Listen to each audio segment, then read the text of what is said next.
Hello student, आशा करते हैं आप लोग बहुत अच्छे होंगे। आज के इस ऑनलाइन सेशन में आप लोगों का बहुत बहुत स्वागत है।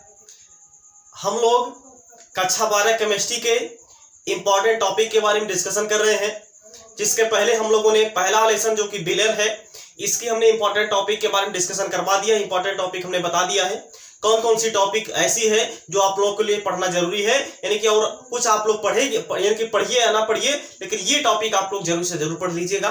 इसके बाद दूसरा जो चैप्टर है इलेक्ट्रोकेमिस्ट्री, जिसको हम लोग विद्युत रसायन बोलते हैं, उसका भी हमने इंपॉर्टेंट टॉपिक आप लोगों को बता दिया है। आप लोग प्लेलिस्ट में जाकर के देख लीजिए या फिर डिस्क्रिप्शन बॉक्स में हम इस सब का लिंक दे देंगे, वहां पे आप लोग जाकर के देख लीजिएगा, ठीक है ना। आज के इस क्लास में जो तीसरा चैप्टर है जिसका नाम है केमिकल काइनेटिक्स, यानी कि रासायनिक बलगतिकी, उसके आज हम लोग इंपॉर्टेंट टॉपिक के बारे में डिस्कशन करेंगे, ठीक है ना। तो चलिए अब हम लोग इस वीडियो की शुरुआत करते हैं।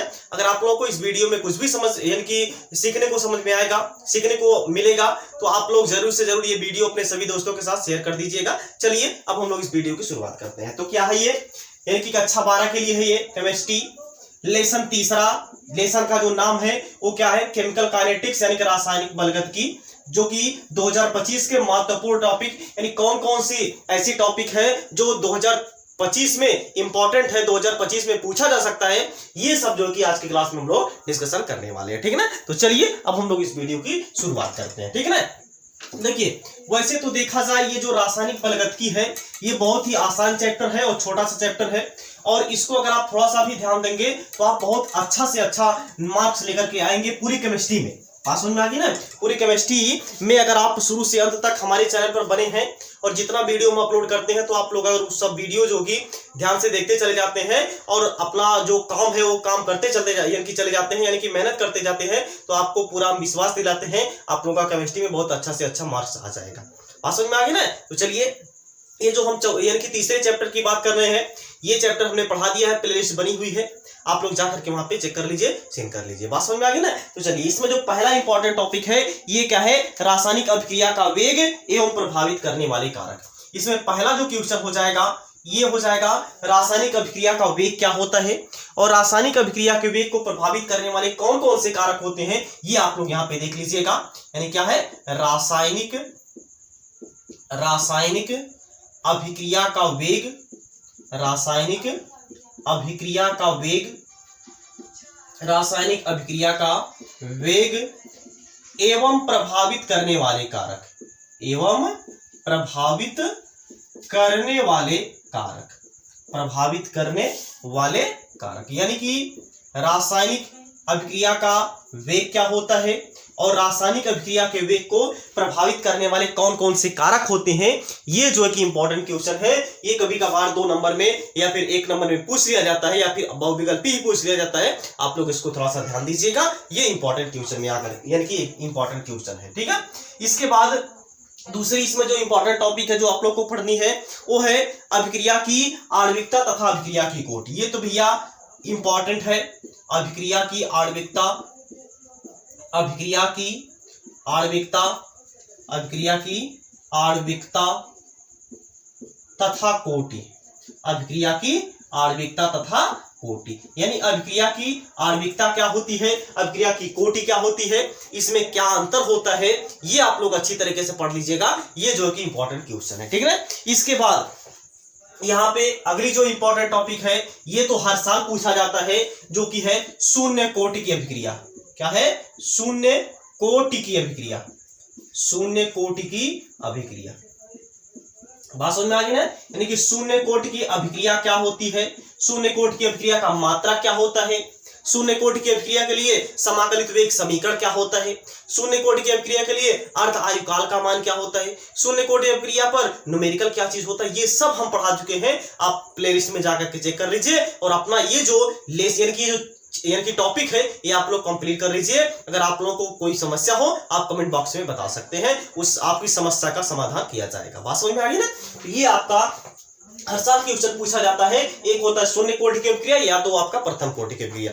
दोनों में से एक क्वेश्चन जरूर भैया 100% पूछा जाएगा, चाहे न्यूमेरिकल पूछा जाए या फिर डेरिवेशन पूछा जाए। शून्य कोटि की अभिक्रिया का समाकलित वेग समीकरण निकालिए या फिर प्रथम कोटि की अभिक्रिया का समाकलित वेग समीकरण निकालिए। मतलब ये दोनों जो कि बहुत ही ज्यादा इंपॉर्टेंट है, इसमें से हर साल जो कि क्वेश्चन पूछा जाता है, चाहे न्यूमेरिकल ही क्यों ना पूछा जाए, तो ये बहुत ज्यादा इंपॉर्टेंट है। इसके बाद चौथी, वही जो अभी हमने बोला, प्रथम कोटि की अभिक्रिया। क्या है? प्रथम कोटि की अभिक्रिया। प्रथम कोटि की अभिक्रिया। प्रथम कोटि की अभिक्रिया क्या होती है, ये आप लोग ध्यान दीजिएगा, ये आप लोग अच्छी तरीके से पढ़ लीजिएगा। प्रथम कोटि की अभिक्रिया, बात समझ में आ गई ना? क्या है? प्रथम कोटि की अभिक्रिया। ये जो है कि अगली यानी कि इंपॉर्टेंट टॉपिक है। इसके बाद पांचवी जो इसमें इंपॉर्टेंट टॉपिक है वो है कोलिजन थ्योरी, जिसको हम लोग क्या बोलते हैं? संघट्टवाद का सिद्धांत। पांचवा जो इसमें आपको तैयार कर लेना है वो तैयार कर लेना है संघट्टवाद का सिद्धांत। संघट्टवाद का सिद्धांत, जिसको हम लोग कोलिजन थ्योरी बोलते हैं। बात समझ में आ गई ना? संघट्टवाद का सिद्धांत क्या होता है, ये आप लोग अच्छी तरीके से तैयार कर लीजिएगा। इसको हम लोग कोलिजन थ्योरी बोलते हैं, ये आप लोग इसको पढ़ लीजिएगा, ठीक। इसके बाद छठी इसमें जो इंपॉर्टेंट टॉपिक हो जाती है वो होती है आर्हीनियस समीकरण। क्या होता है? आर्हीनियस समीकरण। आर्हीनियस समीकरण क्या चीज होता है, ये आप लोग अच्छी तरीके से पढ़ लीजिएगा, ये आप लोग अच्छी तरीके से तैयार कर लीजिएगा, ये भी इंपॉर्टेंट क्वेश्चन है, ठीक ना। इसके बाद एक और इसमें इंपॉर्टेंट टॉपिक है जो कि सातवीं है, वो आपकी है, ये है संक्रियण ऊर्जा, यानी कि ऊर्जा, संक्रियण ऊर्जा। बात समझ में आ गई ना? संक्रियण ऊर्जा।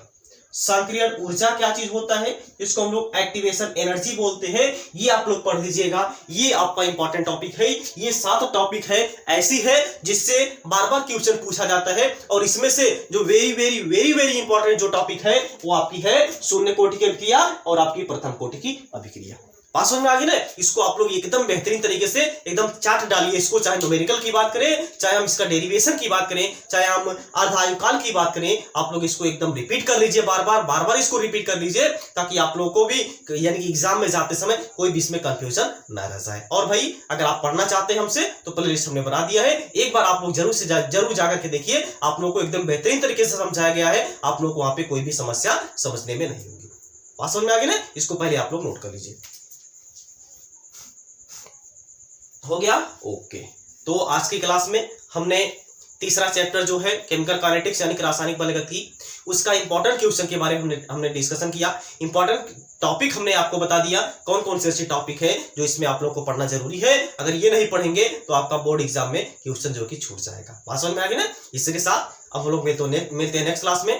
तब तक आप लोग जहां भी रहिए स्वस्थ रहिए, मस्त रहिए, और अपनी पढ़ाई यानी कि अपनी पढ़ाई जारी रखिए और खूब मेहनत से पढ़िए और अपने माता पिता का ख्याल रखिए। अब मिलते हैं हम लोग नेक्स्ट क्लास में। जय हिंद, जय भारत।